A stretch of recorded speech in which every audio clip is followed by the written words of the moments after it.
2 aos Coríntios, capítulo 1, verso 12, até o capítulo 2, verso 17. 2 aos Coríntios, capítulo 1, verso 12, até o capítulo 2, verso 17. Bom, um general, ou um historiador da guerra, chamado Helmut von Moltke, ele era prussiano, ele tem uma frase famosa que diz assim: nenhum plano sobrevive ao primeiro contato com o inimigo. Ou, essa frase sofreu algumas alterações, né? Nenhum plano, nenhuma estratégia sobrevive ao campo de batalha. Essa frase ela quer dizer, no contexto da guerra, que os generais, os estrategistas faziam todo o processo lá de como eles iam chegar, iam lutar e tudo mais, mas a partir do momento que você entrava no campo de batalha, aquilo ali ruía rapidamente. Porque na guerra existem muitas variáveis e nenhuma delas controláveis, ou, na verdade, né, poucas delas controláveis. Por isso, nenhum plano de batalha, nenhum plano sobrevive ao primeiro contato com o inimigo. Talvez Paulo, se tivesse vivido na época desse general, ou tivesse lido essa frase, tivesse concordado, porque foi algo assim que aconteceu no ministério dele. Você lembra que o Paulo, ele, como eu disse na introdução, ele tinha enviado uma carta para a igreja, ele tinha falado para a igreja que chegaria lá em Corinto numa determinada época do ano, e ele simplesmente não apareceu. Ele sai de Éfeso, com medo de, assim, com aquela situação que podia ter levado à morte dele, chega a Troade, e ao invés de partir de Troade para Corinto, ele, não encontrando Tito e ficando preocupado, decide ir para Macedônia. E isso atrasa todo o cronograma e dá oportunidade para os adversários dele lá em Corinto surgirem com aquela ideia de que Paulo ele era uma pessoa em quem eles não podiam confiar. Ele é um cara que fica viajando por aí, rodando o mundo, fala que estaria aqui e não está. Então, que tipo de pessoa é essa? Será que nós podemos confiar em alguém assim? E diante disso, vamos ler a passagem. Ela é longa, mas vamos ler. Esse é o nosso orgulho. A nossa consciência dá testemunho de que nos temos conduzido no mundo, especialmente em nosso relacionamento com vocês, com santidade e sinceridade provenientes de Deus, não de acordo com a sabedoria do mundo, mas de acordo com a graça de Deus. Pois nada lhes escrevemos que vocês não sejam capazes de ler ou entender. E espero que, assim como vocês nos entenderam em parte, venham a entender plenamente que podem orgulhar-se de nós, assim como nos orgulhamos de vocês no dia do Senhor Jesus. Confiando nisso, e para que vocês fossem duplamente beneficiados, planejava primeiro visitá-los em minha ida à Macedônia e voltar a vocês vindo de lá, para que me ajudassem em minha viagem para a Judéia. Quando planejei isso, será que o fiz levianamente? Ou será que faço meus planos de modo mundano, dizendo ao mesmo tempo sim e não? Todavia, como Deus é fiel, nossa mensagem a vocês não é um sim e não. Pois o Filho de Deus, Jesus Cristo, pregado entre vocês por mim, também por Silvano e Timóteo, não foi sim e não, mas nele sempre houve sim. Pois quantas forem as promessas feitas por Deus, tantas têm em Cristo o sim. Por isso, por meio dele, o amém é pronunciado por nós para a glória de Deus. Ora, é Deus que faz que nós e vocês permaneçamos firmes em Cristo. Ele nos ungiu, nos selou como sua propriedade e pôs o seu Espírito em nossos corações como garantia do que está por vir. Invoco a Deus como testemunha de que foi a fim de poupá-los que não voltei a Corinto. Não que tenhamos domínio sobre a sua fé, mas cooperamos com vocês para que tenham alegria, pois é pela fé que vocês permanecem firmes. Por isso resolvi não lhes fazer outra visita que causasse tristeza. Pois se os entristeço, quem me alegrará senão vocês, a quem tenho entristecido? Escrevi como escrevi, para que quando eu for, não seja entristecido por aqueles que deveriam alegrar-me. Estava confiante em que todos vocês compartilhariam da minha alegria. Pois eu lhes escrevi com grande aflição e angústia de coração e com muitas lágrimas, não para entristecê-los, mas para que soubessem como é profundo o meu amor por vocês. Se um de vocês tem causado tristeza, não a tem causado apenas a mim, mas também, em parte, para eu não ser demasiadamente severo, a todos vocês.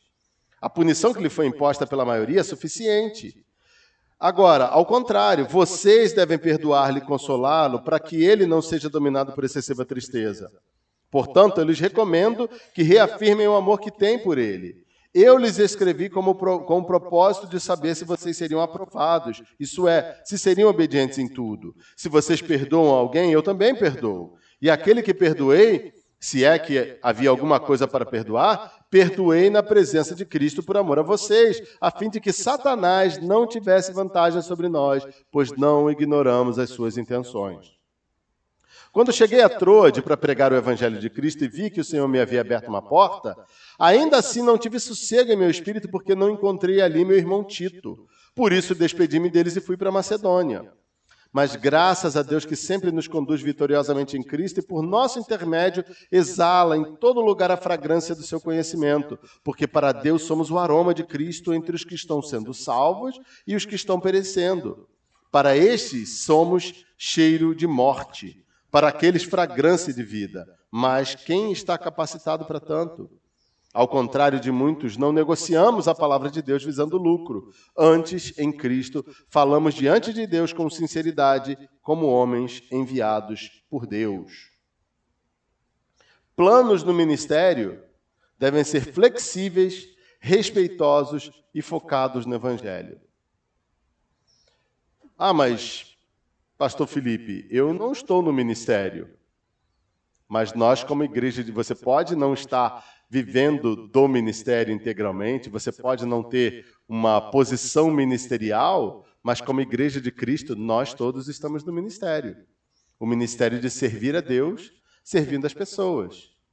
Todos nós temos um lugar no plano do Senhor. E como corpo de Cristo juntos, nós temos um lugar central no planejamento dele para a expansão do seu reino e para o estabelecimento da sua vontade e da sua visão nesse mundo. E nesse texto eu quero falar com vocês sobre 3 detalhes sobre planos do ministério. 3 detalhes sobre planos do ministério, coisas que Paulo tratou aqui. O primeiro detalhe é que planos no ministério podem mudar em boa consciência. Versos 12 a 22. Planos podem mudar em boa consciência. Qual era a acusação do pessoal lá? Paulo falou que estaria aqui e ele não está. E ele apresenta 2 razões para ele não ter chegado a Corinto na época determinada. A primeira é aquela de Tito. Ele chega a Troade, não encontra o Tito, fica preocupado, vai para Macedônia e acaba meio que atrasando os planos dele. Lembrando, de novo, que transporte era uma coisa muito demorada naquele mundo. Uma outra razão que ele apresenta aqui é que ele não fez tanta questão assim de chegar lá rápido, porque a dor da visita dolorosa ainda estava doendo no coração deles. Paulo queria dar espaço para eles processarem o que tinha sido falado. Havia muitas questões no coração dos coríntios que precisavam ser tratadas, que precisavam ser lidadas. Eles tinham que refletir sobre muita coisa que eles ouviram de Paulo em sua primeira carta, 1 aos Coríntios, e também naquilo que foi conversado com eles na chamada visita dolorosa. Havia muitas coisas. E Paulo acho que queria dar um pouco de espaço para eles processarem tudo aquilo. E aí Paulo vai fazer a defesa do que está acontecendo, né? Ele diz lá, eu vou ler algumas passagens de novo aqui com vocês, né? Então, no verso 12, a nossa consciência dá testemunho de que nos temos conduzido no mundo, especialmente em nosso relacionamento com vocês, com santidade e sinceridade provenientes de Deus, não de acordo com a sabedoria do mundo, mas de acordo com a graça de Deus. Gente, Paulo, ele tinha certeza de que a maneira como ele se portou diante dos coríntios, ou diante dos coríntios, foi a melhor possível. Que ele se portou em santidade, que ele fez tudo da maneira correta.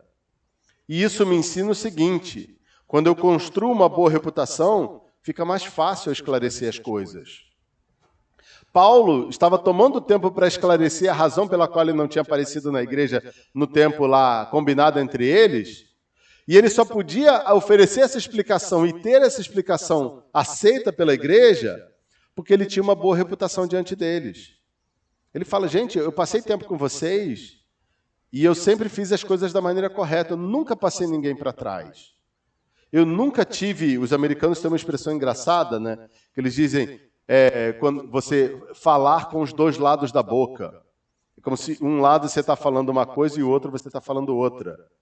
Os americanos, essa expressão, ou seja, é a pessoa que diz uma coisa para um e diz outra coisa diferente para outro. Paulo estava dizendo, eu não falo com os dois lados da boca.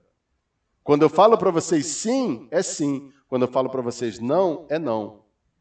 Ele está lembrando de algo que o próprio Senhor Jesus ensinou, que seu sim seja sim e que o seu não seja não. Tudo que passar disso procede do maligno. Ou seja, se você falar coisas para uma pessoa aqui e coisas para outra, ou seja, você fizer promessas para a mesma promessa para duas pessoas, sendo que a mesma promessa não pode ser cumprida com aquelas duas pessoas, você está errado. Então, construa uma boa reputação e vai ficar mais fácil esclarecer as coisas. Tem uma expressão que eu vi no passado que é, até você provar que focinho de porco não é tomada, até você provar que urubu não é ave de rapina, ou coisa do tipo, né? Agora, se você não construir uma reputação, se a sua reputação for um desastre, aquela pessoa, ninguém pode confiar, o cara é um enrolado mesmo. O fulano é um enrolado. Está atrasado, vive atrasado esse aí. Ele falou que ia fazer e não faz, não dá para confiar. Lá na minha região, a gente tem muito problema com isso com pedreiro. É o pessoal da construção civil. Rapaz, e aí os caras ficam dando migué. Não, que isso, eu não pude ir porque o cachorro comeu o meu equipamento. Não, eu não pude ir porque... Quando você constrói uma boa reputação como Paulo fez, fica muito mais fácil você explicar. E parece que depois o pessoal aceitou o que ele falou. E aí Paulo ele vai falar o seguinte, gente, beleza, os planos não saíram exatamente como eu tinha pensado. Por quê? Porque algo se interpôs entre ele e a realização do plano. E Paulo está ensinando para a gente aqui que nós devemos planejar a nossa vida, as nossas ações no Senhor, de maneira lógica, de maneira compromissada e de forma a minimizar as dúvidas. Ele diz nos versos 15 a 17 aqui, confiando nisso e para que vocês fossem duplamente beneficiados, planejava primeiramente visitá-los. Ou seja, ele tinha um plano. Planejar não está errado. Não, você tem algum... Não, eu vou... O que você vai falar hoje à noite, irmão? Não sei, deixa o Espírito falar. Né? Vou abrir a Bíblia lá e... Meu irmão, mas...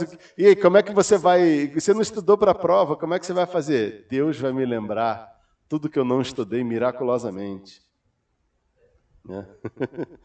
Então, ele falou, eu planejava primeiro visitá-los, beleza? Em minha ida à Macedônia e voltar a vocês vindo de lá para que me ajudassem em minha viagem para a Judéia. Ou seja, foi tudo por água abaixo. Quando eu planejei isso, será que eu fiz levianamente? Ou será que faço meus planos de modo mundano, dizendo ao mesmo tempo sim e não? E aqui tem um detalhe importante. Ele fala, gente, planos devem ser feitos de maneira lógica. Mas também de maneira compromissada. Se você dá a sua palavra, cumpra a sua palavra. Porque se você der a sua palavra, se você construir uma boa reputação e der a sua palavra para as pessoas vão aceitá-la porque você é alguém que tem compromisso com o que você fala. Agora, se você constrói uma boa reputação, as pessoas sabem que podem confiar na tua palavra e alguma coisa muda por um imprevisto, aí você vai conseguir explicar melhor o que está acontecendo. Aí você vai conseguir apresentar uma boa razão. No que diz respeito ao ministério, isso é ainda mais importante, Porque Paulo vai nos mostrar vai falar para nós considerarmos que Cristo é o dono da igreja e que os nossos planos devem pertencer a Cristo. O pastor me falou que vocês têm plano de construir um salão de culto, né? Um edifício. Vocês estão com um plano aí. Beleza, e vocês têm todo o direito, não, vocês têm todo o dever de colocar esse plano no papel, não é? Ver quanto tem de dinheiro, ver quanto vai faltar, contratar lá o arquiteto, contratar o engenheiro, minimizar qualquer problema, apresentar, estar sempre com as contas aí. É assim que a gente está querendo aumentar nosso salão de culto lá na igreja também. É um processo longo e árduo, né? Que construção, ainda mais que construção de igreja, é um processo longo e árduo. Nós temos o direito de fazer esse tipo de plano? Temos, né? Claro que temos. De maneira lógica, de maneira compromissada, minimizando todos os riscos. Agora, nós devemos fazer esses planos segundo a nossa própria cabeça ou nós devemos buscar a orientação do Senhor? Buscar a orientação do Senhor. Agora o Senhor vai falar para a gente assim, ó, eu quero que a igreja tenha 15 metros de altura por 12 de comprimento, que a porta de entrada seja feita desse material e que tenha 2 andares no edifício de educação cristã, porque depois que vocês estiverem construído, eu vou trazer todos os animais da floresta amazônica e vou mandar uma inundação e a igreja de vocês vai flutuar por aí. Vocês acham que Deus ia falar uma coisa dessa? Acho que difícil, né? Eu imagino que eu estou falando isso porque eu fui a uma igreja, gente, há muitos anos. Tem um pequeno município lá em São Paulo, o menor município do estado de São Paulo, chamado Poá. Fica ali na Grande São Paulo. Eu fui a uma igreja que tinha um salão de culto assim com altos detalhes, né? E o pessoal me falou que a igreja foi construída a partir de uma visão. O Senhor deu uma visão para o pastor, que a igreja tinha que ser construída exatamente como o pastor falou, como apareceu na visão, certinho, e eles não podiam mudar nada na igreja, nada. Eu pensei assim, imagina se um dia a igreja crescer e não couber mais gente aqui. Bom, assim, honestamente, uma igreja daquela eu preferia que nem crescesse, né? Mas o cara simplesmente... Aí me contaram como que o pastor teve a visão e tudo mais lá. Gente, nós devemos considerar que Cristo é o dono da igreja e os planos da igreja pertencem a Ele. E porque os planos pertencem a Ele, nós devemos ter um compromisso muito grande quando nós estabelecermos planos e colocarmos a nossa palavra e colocarmos a nossa reputação em jogo. Porque quando a gente coloca a nossa reputação em jogo como povo de Deus, a gente está colocando, entre aspas, a reputação do próprio Senhor em jogo. Quando nós construímos uma boa reputação e fazemos as coisas de maneira lógica e coerente, minimizando todos os problemas, mas situações mudam, é muito mais fácil de explicar. É muito mais fácil de não dar um mau testemunho. Paulo está fazendo uma defesa aqui vigorosa da situação dele. Eu falei para vocês que eu estaria na igreja e eu não pude ir à igreja. Eu não pude estar com vocês na data determinada porque as situações mudaram. Mas os meus planos não foram feitos de maneira leviana. Foram muito bem elaborados. Só que a situação mudou. E eu tive que mudar os planos. E agora eu estou querendo dizer a vocês que o que eu fiz, que as minhas mudanças não ocorreram por falta de compromisso, por falta de responsabilidade, por mau caratismo. Paulo estava muito preocupado com a reputação dele, porque ele sabia que a reputação dele envolvia a reputação do nome do Senhor. Afinal de contas, ele era um representante do Senhor. Então, planos, eles podem mudar em boa consciência, se você tiver uma boa razão. Mas é muito mais fácil quando você mudar, quando você não faz isso de maneira aleatória, mas tendo construído uma boa reputação e as pessoas sabendo que você leva a sério aquilo que você faz na vida. Um segundo detalhe sobre planos no ministério. Eles devem respeitar as pessoas mais do que os processos. Planos são feitos por pessoas para pessoas. Por que você faz um salão de culto? Por causa das pessoas. Você faz um salão de culto com as necessidades que aquele grupo tem diante do contexto em que eles estão inseridos. Se você vai fazer eu fui dar aula há um tempo atrás lá numa reserva indígena no Rio, nem lembro o nome mais do rio, lá no Amazonas, na bacia do Amazonas lá, e eu achava interessante que os salões de culto eles eram todos umas muretinhas, né? Eram umas muretas com a lateral praticamente toda aberta. E os salões de culto só tinham as muretas para impedir, provavelmente para impedir que as cobras entrassem, que os animais entrassem, porque era no meio da floresta. Era um salão de culto, todos os salões de culto, eles atendiam às necessidades daquele local. Não tinha energia elétrica, então não tinha como ter ar-condicionado. Para que você precisa de parede se você não tem ar-condicionado? Então, os planos, eles respeitavam as pessoas mais do que os processos. Agora, e se chegasse alguém, não, eu vou construir a igreja assim, porque a igreja se constrói desse jeito. Hoje me mostraram, tem uma igreja aqui a Assembleia de Deus aqui em Boa Vista, né? Eu acho que eu passei em frente a 2 Assembleias de Deus e elas eram iguais. E aí me informaram, as Assembleias de Deus aqui, elas têm a mesma arquitetura. Agora, e se aquela mesma arquitetura não atendesse às necessidades do povo aqui de Roraima e as pessoas ainda assim insistissem naquilo? E se você tem uma igreja, imagina assim, você tem uma igreja cheia de jovens, mas que também tem os idosos, tem os cadeirantes, tem as pessoas que têm dificuldade de locomoção. E aí você constrói tudo só para os jovens e esquece que você tem um público que precisa ser atendido nas necessidades deles e você não faz nada. A porta é estreita, ou seja, o cadeirante não passa. O cadeirante não consegue subir porque não tem rampa, é só degrau. Tudo é acidentado, é tudo escuro. Não tem nada que... Tem um monte de igreja assim, as pessoas só se preocupam com um grupo que elas querem alcançar.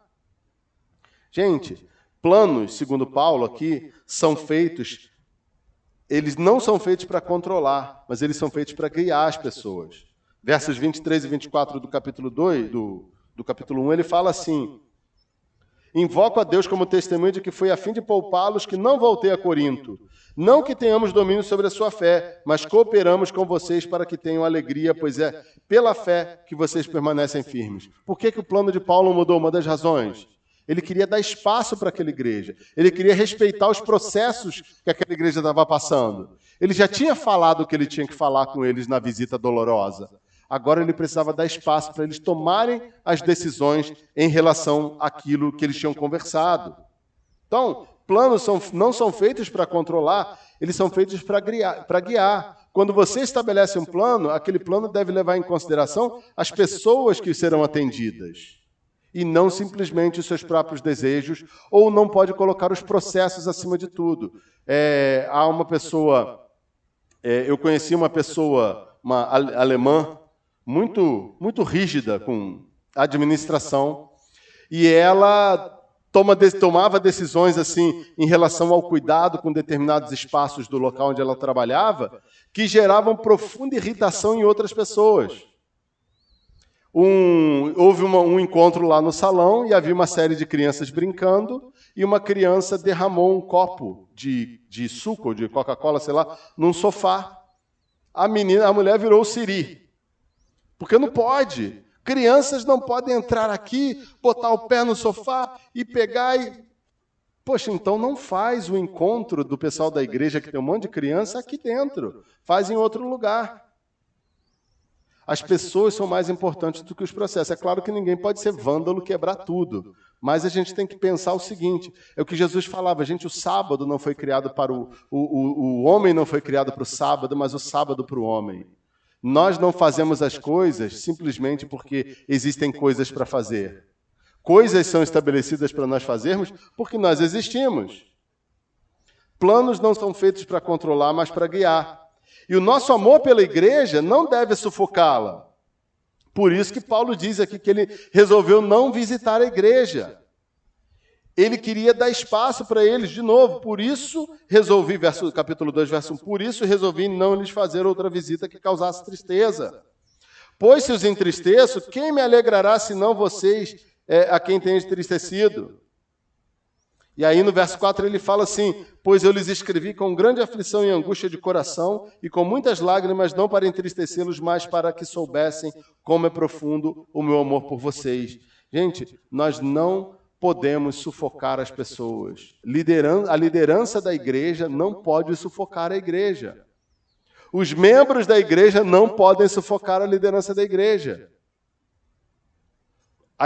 Quando as coisas são colocadas quando a liderança coloca algo diante da igreja, é importante que a liderança dê espaço para a igreja reagir.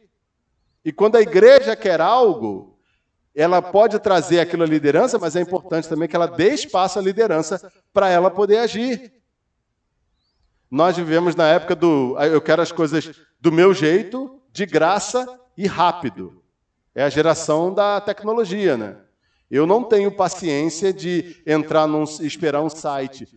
Eu digito lá o site no meu celular ou no computador. Se ele não abrir em 2 segundos, eu não tenho paciência, eu vou pular para outro. Eu quero as coisas do meu jeito, eu quero agora e eu quero de graça. Isso é sufocante. Paulo estava dizendo, eu não fiquei insistindo com vocês, eu dei um espaço para vocês pensarem, porque eu não estou aqui para dominar vocês. Eu não estou aqui para sufocar vocês. Mas Paulo, por outro lado, fala algo interessante. Ele vai dizer, nos capítulos 5 a 11, que nós devemos desafiar a igreja a refletir sobre as suas decisões, mas não sairmos do lado dela enquanto ela está tomando uma decisão. E aí vem algo que é importante para todo mundo na igreja. Aliás, para todo mundo na vida, né? Se você quer ajudar alguém a tomar alguma decisão importante, você pode aconselhar. Se você é um pai, uma mãe ou um responsável por aquela pessoa, você pode até dar uma dura. Se você é líder na igreja, você pode até chegar junto. Mas você vai ter que dar espaço para aquela pessoa decidir. E enquanto aquela pessoa decide, você deve estar ao lado dela e não longe dela. Não sufoque, mas não saia do lado. Paulo está se referindo aqui nos versos 5 a 11, provavelmente, nós não sabemos com certeza, há uma situação que aconteceu lá em 1 Coríntios. Havia um homem na igreja que, pelo que Paulo explicou, ele dormiu com a madrasta. Não sabemos se o pai dele tinha falecido e ele acabou casando com a madrasta, ou se ele simplesmente violou o leito do pai lá e dormiu com a madrasta, não sabemos. E o Paulo fala que a igreja estava se orgulhando disso, de alguma forma eles estavam se orgulhando desse absurdo. E Paulo chega para a igreja e fala, vocês deveriam ter vergonha dessa situação, e vocês deveriam excluir esse cara da igreja, porque ele não ouviu a repreensão e decidiu fazer o que ele fez de qualquer jeito. Aparentemente a igreja fez isso. A igreja deu uma dura no cara e o cara foi excluído, o cara se arrependeu. E agora o Paulo está falando para eles o seguinte, ele já se arrependeu. Ele fala lá no versículo 6, a punição que lhe foi imposta pela maioria é suficiente. Agora, ao contrário, vocês devem perdoar-lhe e consolá-lo para que ele não seja dominado por excessiva tristeza. Portanto, eu lhes recomendo que reafirmem o amor que têm por ele. Então, o cara se arrependeu, recebe ele de volta. Não precisa ficar espizinhando, não. Tem um texto lá em Isaías que fala que o Messias ele não chutaria cachorro morto, mais ou menos assim, né? O texto não fala isso, é óbvio, né? Mas ele não esmagaria a cana quebrada, né? Ou seja, a cana já está quebrada. Ele não ia pegar a cana quebrada e ia continuar espizinhando. O Messias ele trataria os quebrantados com amor, de maneira a restaurar o coração dos quebrantados. E Paulo está dizendo aqui que a igreja deveria repetir esse tipo de comportamento. Pegar uma pessoa que pecou, mas se arrependeu, às vezes se arrependeu no meio de um processo de disciplina, e às vezes num passo assim já bem adiantado do processo de disciplina, mas essa pessoa se arrependeu, lamenta o seu pecado e decide mudar, a igreja não deveria chutar esse cara para fora, não, agora é tarde, vai embora. A igreja deveria abraçar esse homem e trabalhar no coração dele. Eu lembro que no final do 2º século ali, entre o 2º e o 3º século, houve uma controvérsia na igreja foi o seguinte: o Império Romano estava numa daquelas perseguições aos cristãos, se eu não me engano, na época do imperador Teodósio, na segunda metade do terceiro século, e eles do terceiro século, e várias pessoas rejeitaram a Cristo. Eles eram chamados de lapso, né? Várias pessoas caíram da graça, elas não aguentaram a pressão do império e acabaram rejeitando o Senhor Jesus. Mas, por outro lado, havia pessoas que, mesmo em meio às piores torturas, confessaram. Eles fizeram chamados de confessores.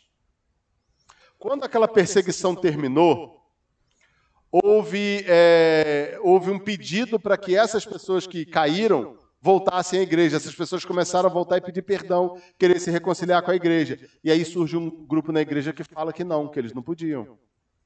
Essas pessoas não podiam ser aceitas, porque no momento mais difícil elas rejeitaram a Cristo, enquanto outros lá sofreram sem rejeitar.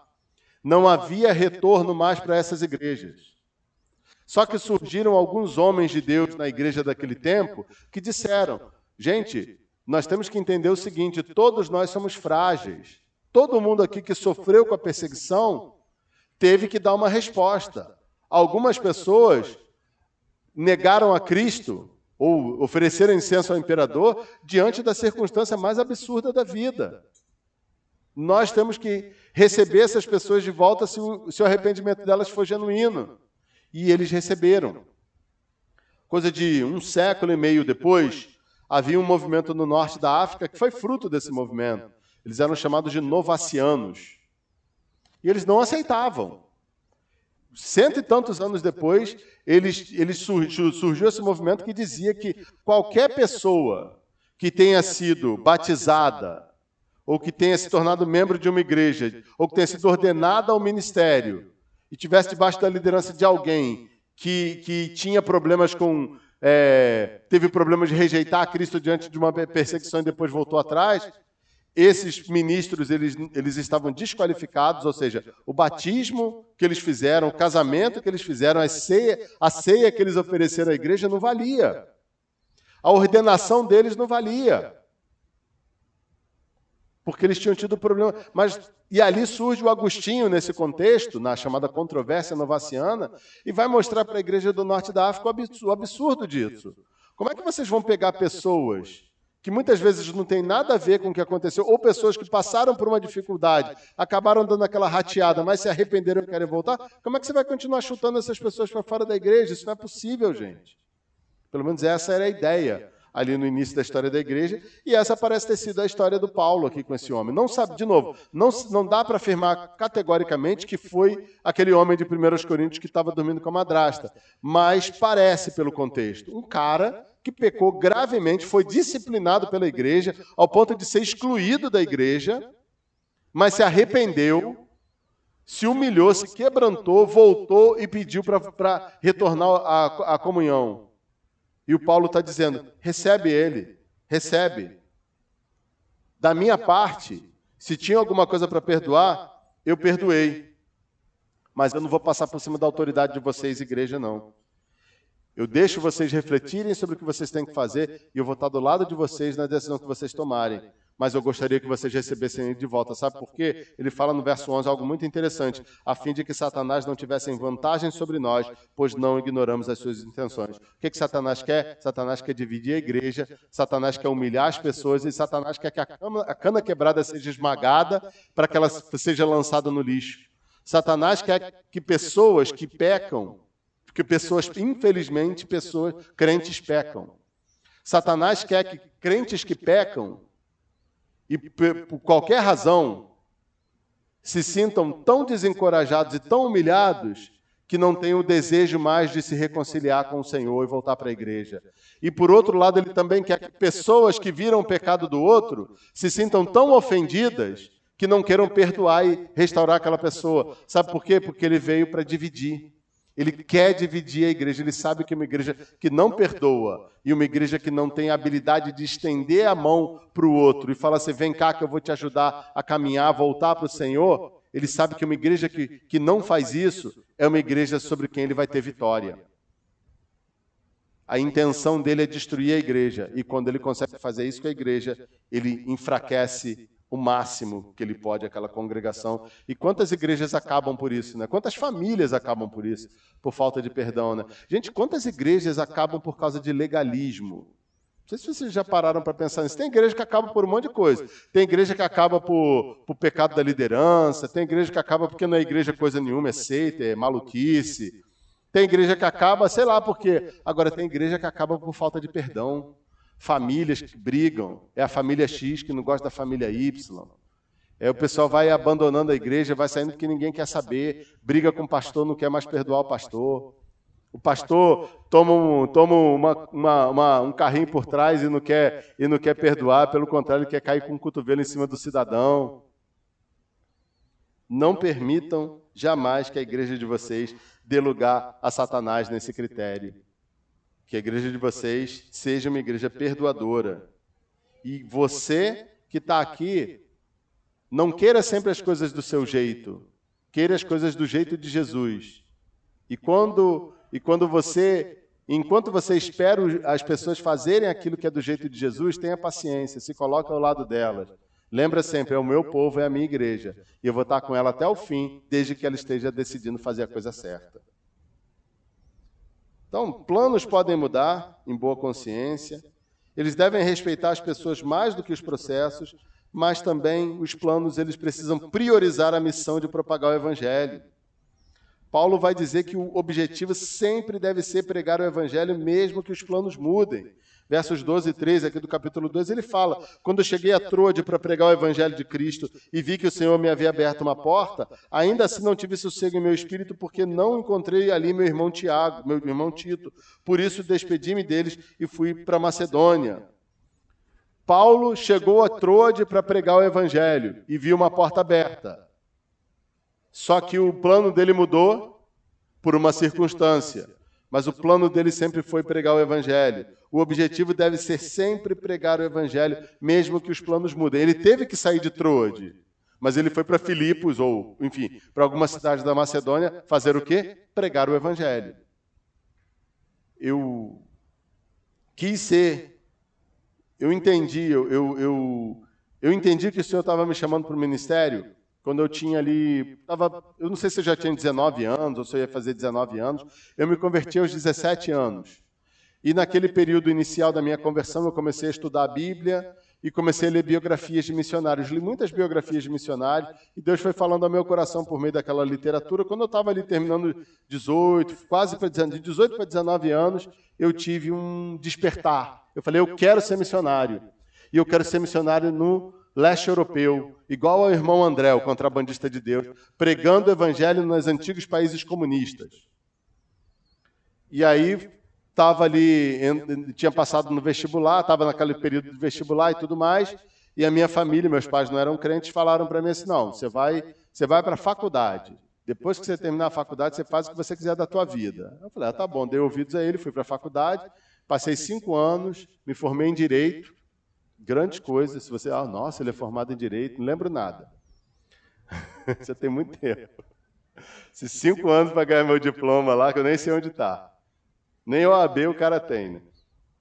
Aí me formei, mas sempre com aquele desejo de ir para o campo missionário. Gente, eu me formei em dezembro, em janeiro, em fevereiro eu já estava no seminário. Larguei tudo, larguei emprego, larguei tudo, fui para o seminário. Passei 5 anos no seminário estudando. Fui para a Hungria, passei 1 ano na Hungria, viajei lá no leste europeu, visitei missionários, descobri, eu quero voltar para o leste europeu como professor da Bíblia, como professor na parte de educação teológica. Terminei meu curso ali na Palavra da Vida, voltei ao Brasil, concluí meu curso. Do momento em que eu descobri que eu queria ser missionário no leste europeu, ao momento em que eu cheguei no campo missionário no leste europeu, foram 12 anos, eu acho. Coisa assim.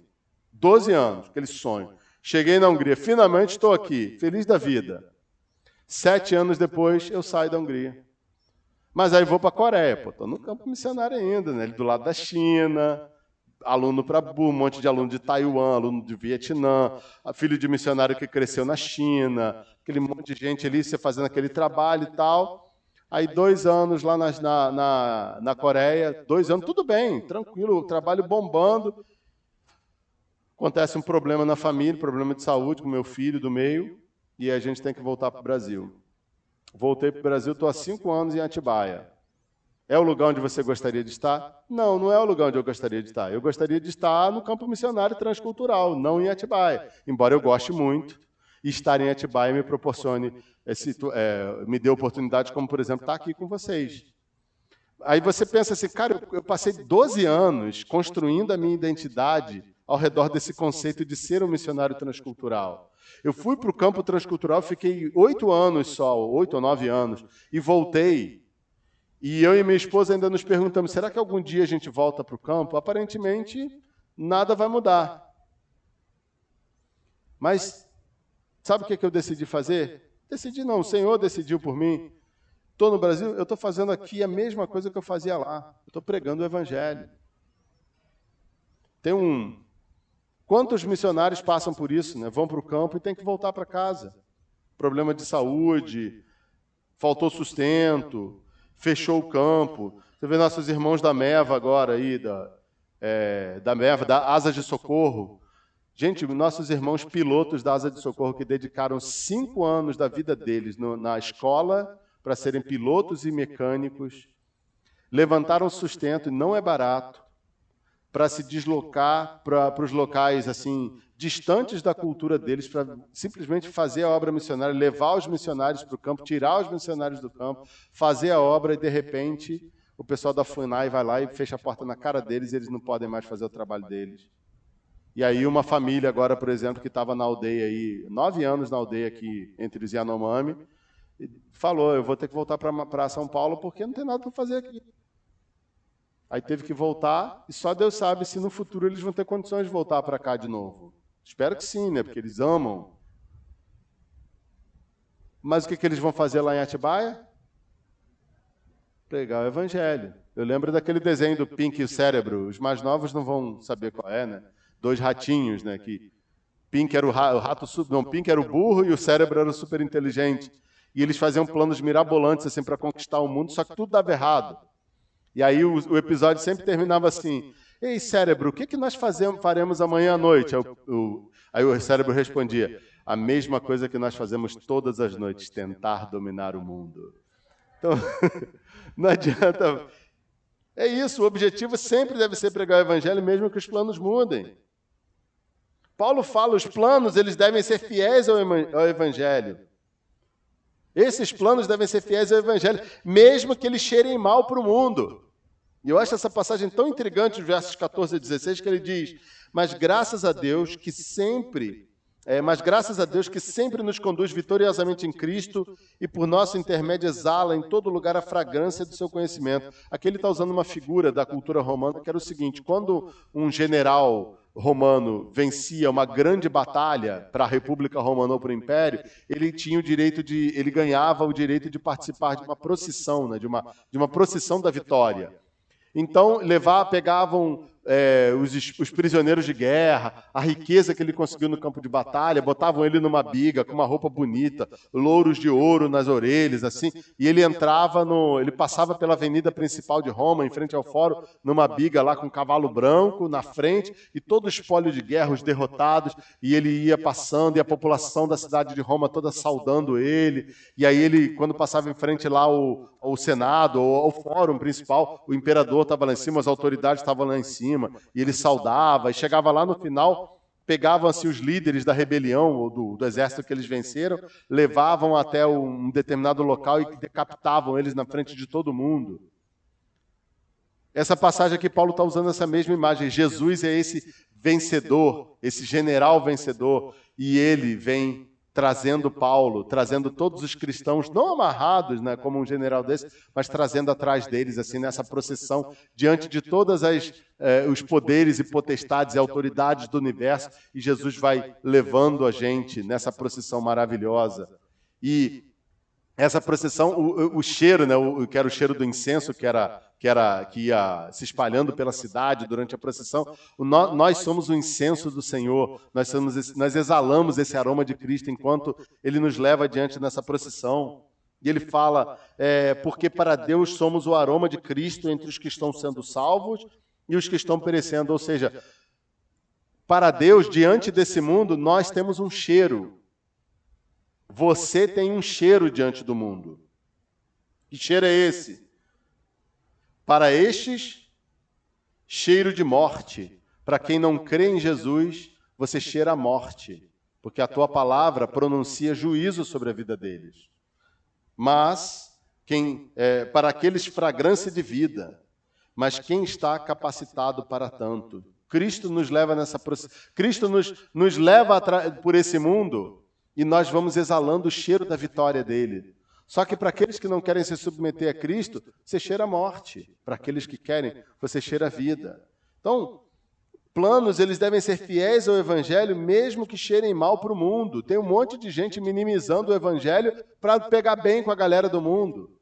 Minimizando, falando que, na semana passada, se eu não me engano, meu chefe disse que estava ouvindo um famoso pastor lá de São Paulo, numa entrevista com um cara aí, um tal de Marcelo Tais, e estava conversando no final, a última coisa que o Marcelo Tais, o entrevistador, perguntou para ele, falou assim, pastor, uma última coisa, eu vou para o inferno? Diz que ele parou, pensou e falou, não, você não vai para o inferno. Basicamente porque Deus não mandaria ninguém perecer no inferno. Inferno não existe. Algo desse tipo. Minimizou ali o negócio. Por quê? Porque não quer cheirar a morte, não quer cheirar aquele cheiro. Gente, o cheiro ruim assusta as pessoas. E é melhor que assuste mesmo, porque as pessoas, quando elas sentem cheiro de morte, elas vão querer correr para a vida. E se os planos são de Deus, nós devemos fazer o nosso papel. E aí no verso 17 ele termina, ao contrário de muitos, não negociamos a palavra de Deus visando lucro, antes em Cristo falamos diante de Deus com sinceridade como homens enviados por Deus. Se os planos são de Deus, eles não devem ter como alvo lucro para nós. Eles devem ter como alvo simplesmente proclamar o Evangelho e exalar o aroma de Cristo, o cheiro de Cristo nesse mundo, ainda que esse cheiro seja cheiro de morte para quem não está se convertendo. Porque se eles sentirem o cheiro de morte, eles vão querer correr para a vida. Agora, se você não quiser cheirar como você cheira, se você não quiser exalar o seu perfume diante desse mundo, ninguém vai saber que no final das contas quem está cheirando mal são eles. E aí eles não vão saber como se purificar para passar a cheirar bem. Então, gente, nessa passagem eu vi com vocês 3 detalhes sobre planos no ministério da igreja. Primeiro, planos podem mudar em boa consciência. Segundo, planos devem respeitar as pessoas mais do que processos. E terceiro, planos precisam priorizar a missão de propagar o Evangelho. Como eu tinha dito lá no início, planos do ministério eles devem ser flexíveis, respeitosos e focados no Evangelho. E o que eu faço com isso? Mais 3 sugestões para vocês aqui. Primeiro, esteja disposto tanto a planejar quanto a deixar seus planos de lado. Se você perceber que aquilo que você aquilo que você planejou não está se adequando à edificação daqueles que estão ao seu lado, não está se adequando, não está dando a oportunidade daqueles que caminham com você continuarem caminhando ao seu lado, muda os planos. Em boa consciência, minimiza. Segundo, discipule as pessoas e desafie-as a crescer. Pecado se confronta, porque é pecado. Mas não sufoque as pessoas. Confronte o pecado e chame as pessoas ao arrependimento, mas dá oportunidade para elas também, para elas mudarem. Alerta uma segunda vez, não é isso que a Bíblia fala? Dá os passos necessários quando você tiver que confrontar alguém, para que essa pessoa, aos poucos, vá tendo a oportunidade de refletir sobre o pecado dela e se arrepender.